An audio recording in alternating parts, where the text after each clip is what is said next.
sir. So many people are taking pass here. প্রত্যক্ষদর্শীদের মতে ওই পর্যটকরা ঘাটে গোসল করার প্রস্তুতি নিচ্ছিলেন। সে সময় কিছু পুণ্যার্থী তাদের বাধা দেন এবং গঙ্গা নদীতে প্রস্রাব করার অভিযোগ তোলেন।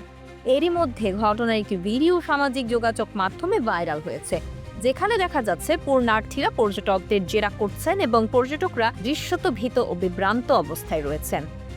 ভাইরাল ভিডিওতে এক পুণ্যার্থীকে বলতে শোনা যায়, আপনার কি সাধারণ জ্ঞান নেই? এটি আমাদের পবিত্র নদী, এখানে কত মানুষ স্নান করছেন, হাত জোর করে ক্ষমা চান। পর্যটকে তার ট্যুর গাইডকেও ডাকতে বলা হয়। হুমকির মুখে পড়ে এক জাপানি পর্যটককে ঘাটের সিঁড়িতে বসে হাত জোর করে ক্ষমা চাইতে দেখা যায়। মূলত বড়দিন উপলক্ষে পরিবারের সঙ্গে বারাণসী ভ্রমণে আসা ওই পর্যটকরা সাঁতারের পোশাক এবং সান্তাক্লজের টুপি পরেছিলেন। প্রত্যক্ষদর্শীরা জানান, বেশ কিছুদিন ধরে বিতর্ক চলে এবং পর্যটকদের মৌখিকভাবে গালিগালাজ করা হয়, যার ফলে তারা এলাকা ছেড়ে চলে যেতে বাধ্য হন। ভিডিওতে পর্যটক পরিবারের নারী ও শিশুদেরও বেশ আতঙ্কিত দেখাচ্ছিল। এ ঘটনার প্রতিক্রিয়ায় Varanasi police Kashi deputy commissioner of পুলিশের অ্যাকাউন্ট থেকে একটি বিবৃতি প্রকাশ করেছে। পুলিশ জানায়, স্নান করা নিয়ে জাপানি পর্যটকদের জেরা করেছিলেন অন্য তীর্থযাত্রীরা।